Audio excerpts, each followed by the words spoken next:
This is the Star News Brief. I'm Tina Mumbanu.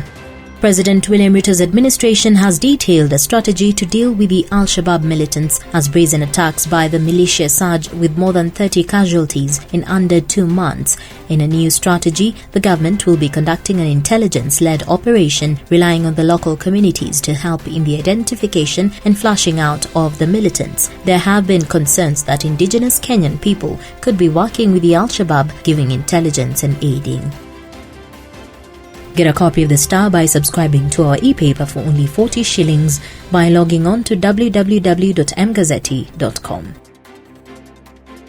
A witness has told the High Court in Eldoret that former LGBTQ activist Edwin Chiloba was dating Jackton Odhiambo, the murder suspect in the case. The witness, who requested not to be named, said Chiloba had confirmed to her that he was dating Odhiambo. The witness was a close friend and classmate of Chiloba at the University of Eldoret, where they both pursued a course in fashion and design. Deaths of children from pneumonia and other respiratory infections in Kibra slum have dropped sharply by 88% from 2011, an analysis by Kenya Medical Research Institute KEMRI shows.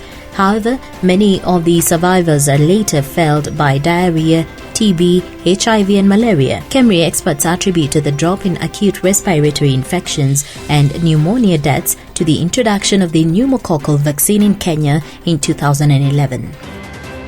The electoral agency is grappling with a 4 billion shilling pending bill from last year's general election, a report shows. The report by the Senate's Justice and Legal Affairs Committee reveals the cash owed to the service providers during the August polls. In their periodical report on the activities of the committee, Sigei said some of the bills date back to the 2017 general elections.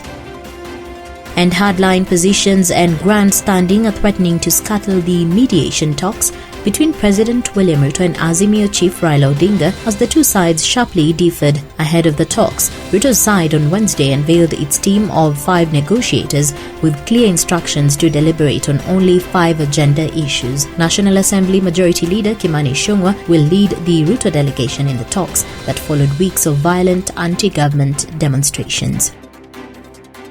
Get a copy of the Star by subscribing to our e-paper for only 40 shillings by logging on to www.mgazzetti.com.